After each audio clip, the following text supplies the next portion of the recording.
Terus saya masuk itu tiba-tiba kayak ada yang ngintip.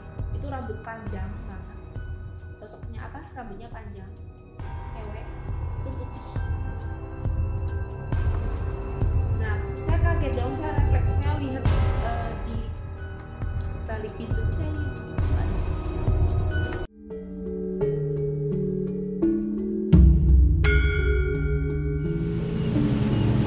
Teman-teman, setiap orang pasti mempunyai pengalaman mistis dan hanya menjadi sebuah benalu dalam kehidupannya masing-masing. Dan menembus tragedi serta menggali misteri dan menjadi sebuah filosofi. Dan saya, Arga Balarama. Saya, Rendra Cakra. Buat teman-teman semuanya, kalian yang mempunyai pengalaman misteri, sesuatu yang susah dilogika, ataupun itu sebuah tragedi, kalian bisa menceritakan. Menarik untuk disimak bahwa informasi yang masuk di kami, Mbak Inge Yuvita ini memiliki kisah yang luar biasa saat kecil dan pengalaman yang indah ya, dan tentunya berdampingan langsung dengan alam misteri. Nah, maka dari itu langsung saja mungkin Mbak Inge silahkan diceritakan.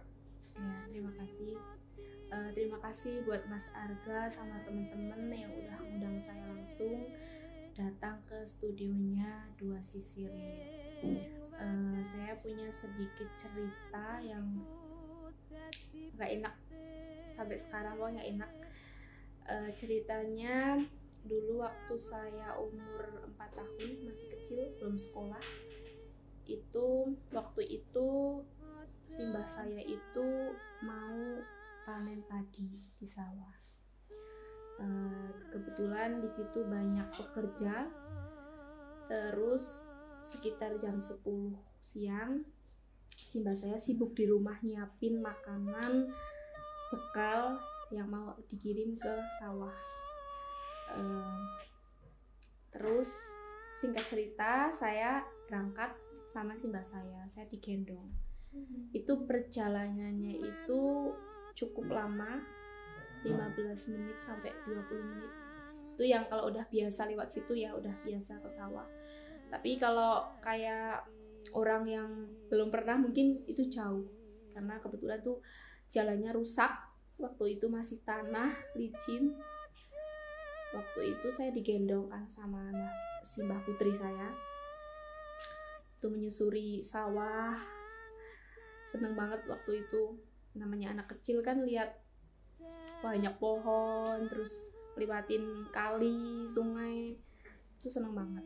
Nah, itu udah sampai di sawah, diturunin, saya dari gendongan simbah saya itu. Terus simbah saya bilang, kalau mau main jangan jauh-jauh ya, sini aja, gak usah jauh-jauh. Mbah Putri mau nyiapin makanan buat orang-orang yang lagi kerja itu padi, itu panen gitu.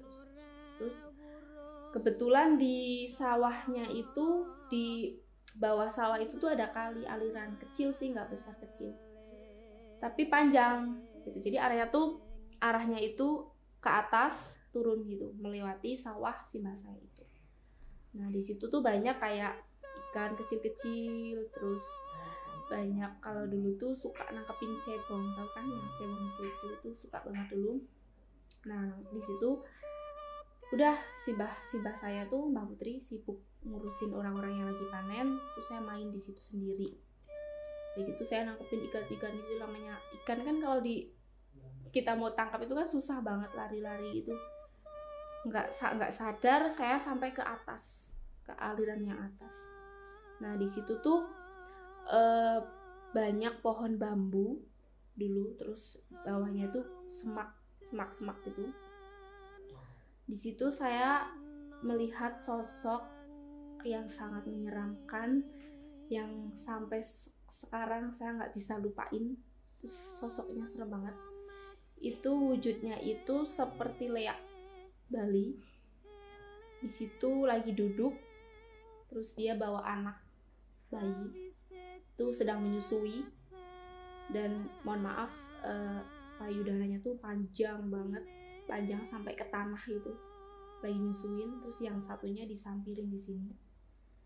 Itu raut mukanya itu sosoknya merah berbulu panjang banget tuh, rambutnya panjang, bulunya. Terus yang digendong tuh anaknya juga merah, kayak banyak darah gitu. Itu saya nggak sadar, saya nggak ada rasa takut waktu itu ya, karena masih kecil nggak tahu itu apa. Yang ada di pikiran saya tuh itu orang gila waktu itu gitu. Terus nggak sadar saya kayak kebawa energi mendekati sosok itu, dan sosok itu pas saya lihat itu ngeliatin saya terus nggak lama dia gini ngawi-awi saya, dan tanpa sadar saya mendekati sosok itu gitu. Waktu itu saya nggak ada rasa takut sama sekali, udah saya deketin aja. Karena mungkin waktu itu sekitar jam 12 itu pas lagi zuhur, si mbak saya nyariin saya gitu, Dok, ning di kok adoh temen gitu. Terus nggak lama saya ditarik sama si mbak saya, terus saya ditepuk-tepuk gitu, tapi saya nggak sadar gitu, kayak linglung gitu, kayak nggak ada pikiran gitu, linglung. Terus saya ditaruh di gubuk. Kalau zaman dulu kan kalau di sawah itu kan ada gubuk ya, kalau di gubuk. Terus paman saya bilang, koyo iki bocah weruh sesuatu, lihat sesuatu gitu, coba dibawa pulang ditakoke sama mbah buyut saya gitu. Kebetulan mbah buyut saya itu ya orang bisa melihat sesuatu kayak gitu juga, bisa nyembuhin, orang pintar gitu. Terus saya dibawa pulang, terus nggak lama sampai rumah saya dimandiin. Terus habis itu saya dibawa ke rumah mbah buyut saya. Di situ saya dikasih minum gelas, suruh minum, terus airnya dibaurin ke badan saya. Terus mbah buyut saya bilang ini, oh iki bocah weruh wujud. Terus saya ditanyain tuh sama mbah buyut saya, mau pas ning sawah karo Mbah Putri weruh apa nduk gitu. Yang namanya anak kecil kan dulu belum bisa mendeskripsikan jelasnya seperti apa gitu. Yang saya lihat ya itu kayak, kalau sekarang saya bisa menggambarkan tuh sosoknya seperti leak gitu. Itu mirip banget kayak leak, 80% lah mirip banget kayak leak. Terus saya bilang sosoknya itu tinggi, besar, berbulu, tapi dia lagi duduk bawa anak kecil. Terus payudaranya tuh panjang banget sampai ke tanah. Terus yang satu disambilin, terus yang satu lagi untuk nyusuin anaknya. Iya, memang si mbak saya, memang sosoknya seperti itu gitu. Sudahlah, saya dikasih itu air, terus diminum. Nah, ada sekitar 1 minggu lebih saya tuh ngerasa kayak nggak enak badan.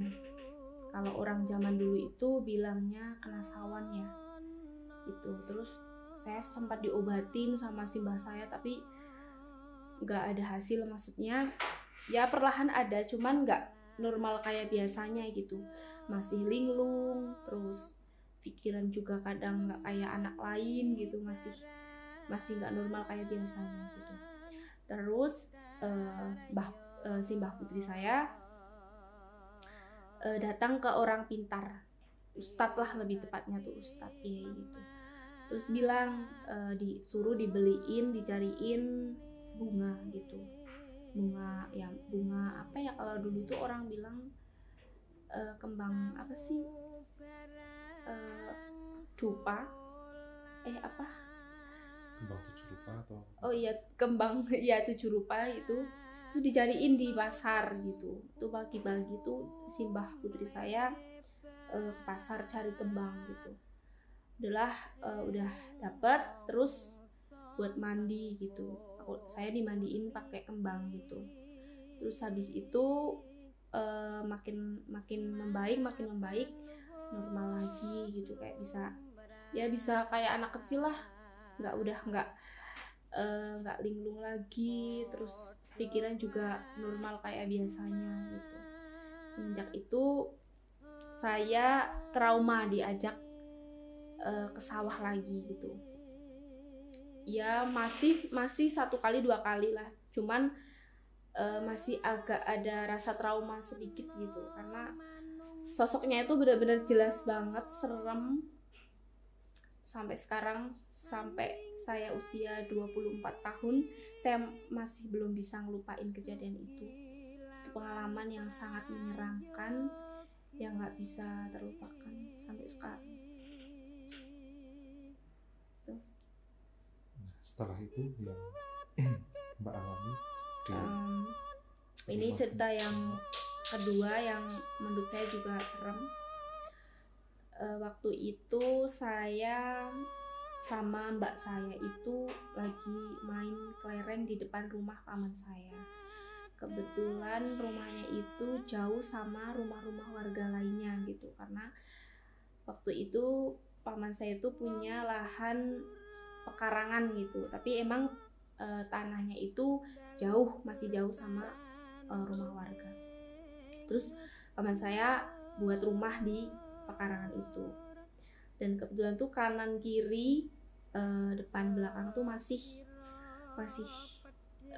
pepohonan, masih rimbun banget, masih lebat banget pokoknya tuh. Samping rumah juga paman saya itu punya lahan salak, jadi tanaman salak itu lebar banget, luas. Nah waktu itu sekitar pukul 5 sore menjelang maghrib, saya main sama mbak saya. Saya udah dikasih tahu sama Mbah Buyut saya. Mbah Buyut sering lihat macan putih lewat depan rumah. Tapi namanya anak kecil kan nggak ada rasa takut, nggak ada rasa yang gimana, main ya udah main gitu. Main sama mbak saya, main kelereng gitu. Dan kebetulan waktu itu paman saya juga lagi, jadi samping rumah itu paman saya itu punya bengkel yang nggak besar banget, maksudnya ya sering buat benerin motor gitu. Kalau orang motor rusak sering dibawa ke rumah paman gitu. Udah di situ lagi benerin motor, jadi saya di situ, mbak saya sama paman saya. Terus mbak saya bilang, "Yo masuk, udah mau maghrib, sanding kolong nggak boleh di luar gitu." Masuk. Nah mbak saya masuk. Mbak saya tuh udah masuk. Saya masih sendirian di situ, masih mainan sendiri. Nggak lama saya melihat sosok macan putih yang seperti si mbah saya bilang tadi. Itu sosoknya nggak gede banget, nggak kecil ya, sedang lah. Itu putih. Saya nggak tahu macan itu datangnya dari mana. Yang saya lihat itu lari kenceng banget, menjauh dari saya. Terus saya teriak dong, kaget gitu, "Macan putih, paman, ada macan putih!" gitu. Terus paman saya, "Wes tak kondoni, ojo dolan maghrib, wes melbu gitu. Terus di dalam saya bilang sama Mbah Buyut saya, "Barusan Vita lihat macan putih koyo pas Mbah ngomong barusan gitu." "Yo wis makane aja ngeyel lek diomongi wong tua" gitu. Udah di situ saya takut. Saya langsung masuk kamar. Waktu itu si mbah saya bilang, "Sini gitu."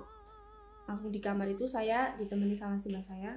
Saya di matanya itu kayak mungkin ditutup gitu ya, maksudnya karena kata si mbah saya itu, saya dari kecil bisa lihat kayak gitu, nggak tajam banget, cuman bisa gitu. Terus waktu udah singkat cerita di kamar saya ditutup, saya nggak tahu didoain apa, saya nggak ngerti waktu itu. Dan semenjak itu saya nggak lihat yang kayak gitu-gitu lagi. gitu. Tapi anehnya waktu saya beranjak beberapa tahun kemudian, saya pas mau pergi ke Jogja, saya melihat sosok nenek itu lagi jalan di pinggir jalan. Itu mukanya hancur, penuh darah. Tapi anehnya rambutnya itu gimbal. Jadi rambutnya tuh panjang banget, gimbal. Itu sampai ke tanah. Saya melihat sosok itu dari spion. Kebetulan waktu itu kan saya bonceng teman saya di belakang gitu. Nah terus saya kaget dong lihat kayak gitu. Perasaan dulu saya udah ditutup sama mbah buyut saya gitu soal penglihatan kayak gitu. Kok saya bisa lihat lagi ya gitu. Saya refleks dong, saya noleh ke belakang, ternyata itu nggak ada orang gitu, nggak ada orang yang seperti saya lihat di spion itu gitu. Terus saya tanya dong sama teman saya, kamu lihat nggak barusan tuh ada sosok nenek-nenek, mukanya merah, penuh luka, terus rambutnya itu panjang. Enggak, saya nggak lihat gitu. Saya nggak lihat ada orang lewat, karena kebetulan tuh jalan kanan kiri itu semak gitu, maksudnya nggak ada. Itu di Jalan Silindro sih. Itu sepi, memang sepi ya, kalau jalan kan sepi, nggak ada orang sama sekali, karena kanan kiri itu masih semak gitu, nggak ada rumah warga gitu. Saya kaget di situ. Terus ya udah biasa, jalan biasa lagi udah gitu. Terus waktu SMA itu saya punya sedikit pengalaman. Waktu itu saya kelas 1 atau kelas 2 ya, itu ada acara kemah. Itu tempatnya di Kledung, di Batur Sari ya, tempatnya di Batur Sari, di Papangan gitu. Itu kelas 1 sama kelas 2 itu pesertanya itu banyak ya. Di situ jam 10 malam kalau nggak salah, jam 10 jam 11-an saya ngerasa kebelet pingin ke WC, dan kebetulan kan di situ nggak ada WC umum ya, itu kita numpang di rumah-rumah warga gitu. Jadi setiap kelompok tuh ada tempatnya sendiri-sendiri tapi di rumah warga gitu, dan itu kan jauh ya sama lapangan itu. Nah waktu itu jam 10-11 malam saya bangunin teman saya gitu, suruh nemenin saya ke WC gitu. Tapi teman saya lihat kecapean gitu, karena sorenya itu kan habis kegiatan, banyak kegiatan, jadi saya nggak enak kalau saya bangunin teman saya. Ya udahlah, saya memberanikan diri dong, saya sendiri. Nah pas saya keluar tenda, itu di belakang tenda lumayan jauh itu lagi ada pelatihan buat calon DA baru. Jadi dilatih gitu kan, kalau mau jadi calon DA itu kan dilatih mentalnya, dilatih fisiknya gitu. Karena pikiran saya rame saya berani aja, rame di belakang tuh masih ada banyak banget anak-anak lagi latihan itu. Nah itu jam 10, saya ingat banget, jam 10 jam 11 malam saya ke WC ke rumah warga. Saya keluar dari tenda. Begitu saya buka tenda, itu saya langsung melihat sosok putih tinggi. Itu samar-samar sih, nggak jelas banget. Itu sosoknya seperti pocong. Jadi tingginya itu setiang bendera. Itu tinggi banget. Setiang bendera? Iya, setiang bendera itu tinggi banget. Dan itu tuh nggak napak sama tanah gitu, jadi itu melayang. Jadi kalau pocong itu kan, kalau di pikiran orang-orang itu kan pocong jalannya gini kan, itu melayang gitu. Jadi dia nggak napak, melayang terus jalan gini, udah biasa gitu, jalan biasa. Saya kaget dong. Yang saya lihat itu matanya hitam. Kalau badannya itu nggak gitu jelas karena kayak asap ya. Jadi yang saya lihat tuh cuma mukanya gitu. Itu matanya itu hitam, terus sininya penuh debu, penuh tanah gitu. Itu pelayang. Ya saya namanya orang mau ke WC kebelet gitu kan, pasti nggak mikir yang gimana gitu, ya udah berani aja gitu. Sampai situ sampai ke rumah warga, ke saya cerita sama yang punya rumah itu, mohon maaf Bu gitu, di lapangan yang tempat lagi kemah anak-anak itu emang tempatnya emang agak horor ya gitu, saya bilang gitu. Iya Mbak gitu, memang suka ganggu. Kalau itu kan kebetulan sering banget buat tempat kemah gitu kan, anak-anak SMA, SMP gitu waktu itu. Saya cerita sama ibu-ibu yang punya rumah itu. Katanya memang suka jahil, suka itu godain gitu, suka jahilin gitu. Saya cerita, emang Mbaknya barusan lihat apa Mbak gitu. Saya lihat sosok seperti pocong Bu gitu, mukanya gini matanya hitam, terus sininya penuh tanah kotor gitu.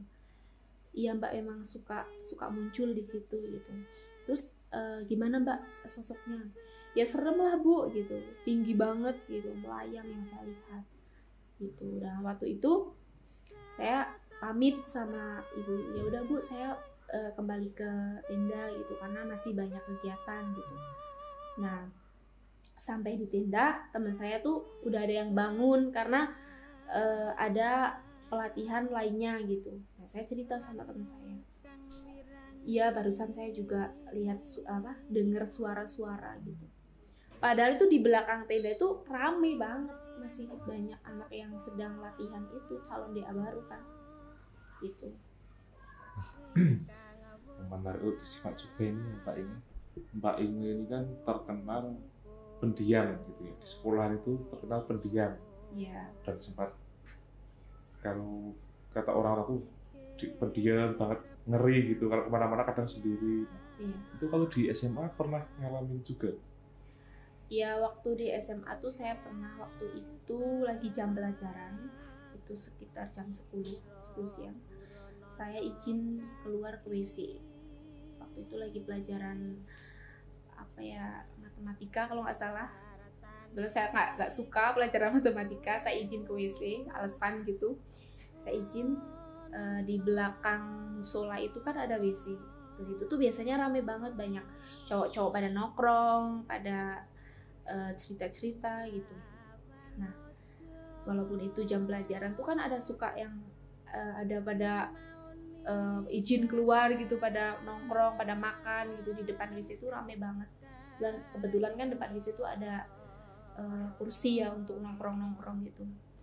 Saya masuk, tapi waktu itu saya masuk ke WC itu sepi banget, nggak ada siapa-siapa, benar-benar sepi banget. Saya masuk ke WC. Nah kebetulan pintu WC itu tuh nggak ada kancingannya, jadi gimana sih ya, udah ditutup aja, nggak ada kancingannya, ya kebuka sedikit lah gitu. Terus saya masuk situ, itu tiba-tiba kayak ada yang ngintip. Itu rambut panjang banget, sosoknya rambutnya panjang, cewek, itu putih gitu. Nah saya kaget dong, saya refleks, saya lihat di balik pintu itu, saya lihat kok nggak ada siapa-siapa ya, barusan siapa gitu. Kalau orang kan nggak mungkin, pasti ada suaranya kan, atau diketok-ketok atau gimana kan, orang tahu di situ ada orang kan nggak mungkin main intip gitu.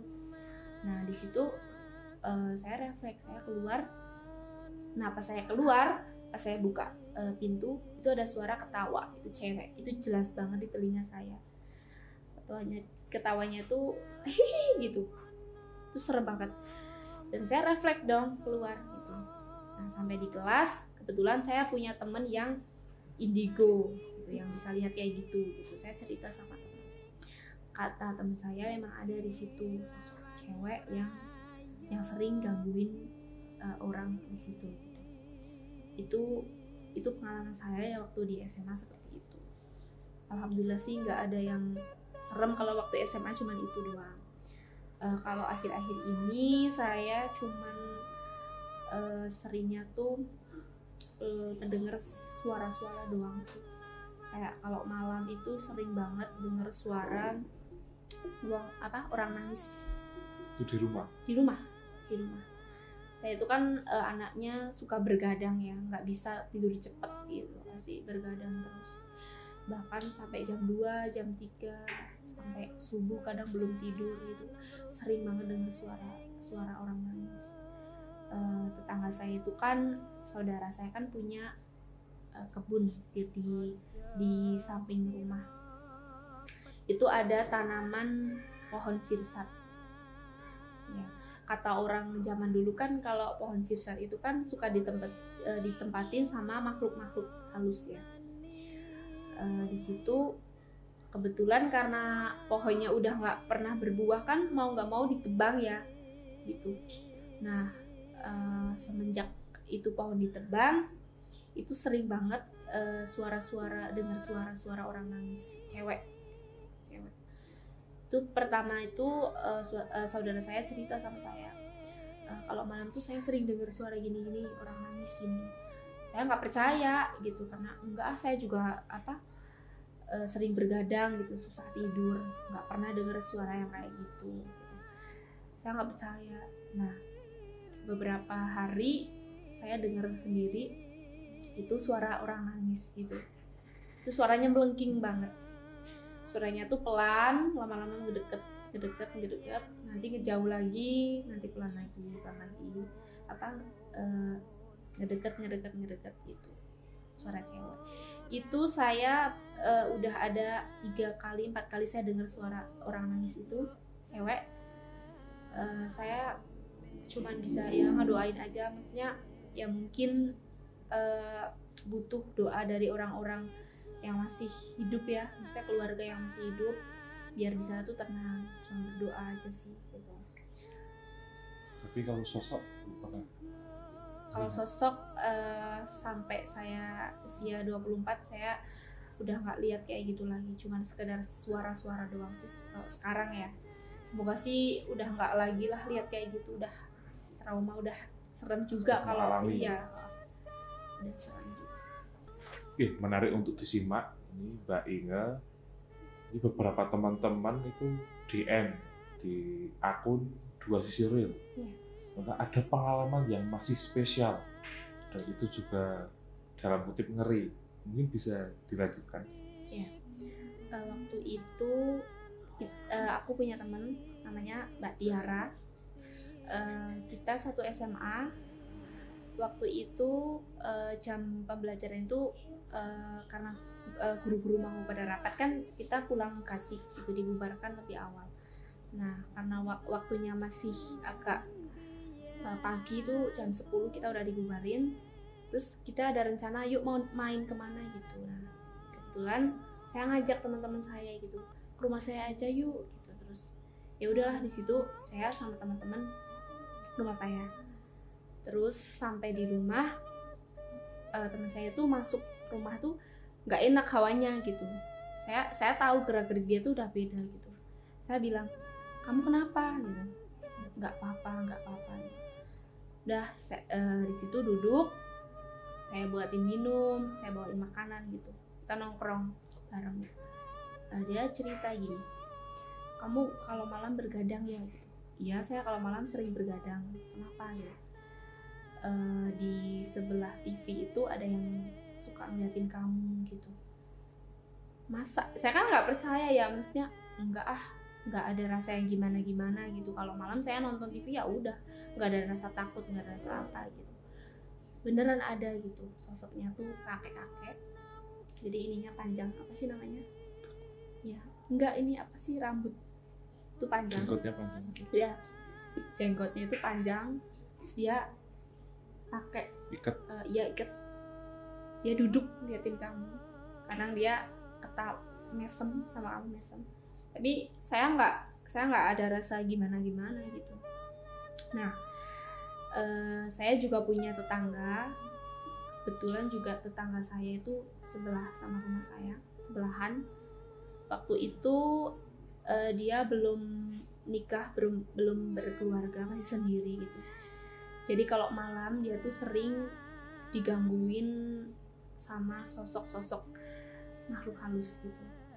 Dan kalau lagi tidur katanya sering digangguin kayak tuyul, anak kecil 2 tuh suka digangguin kupingnya, matanya, suka dijawil-jawil gitu.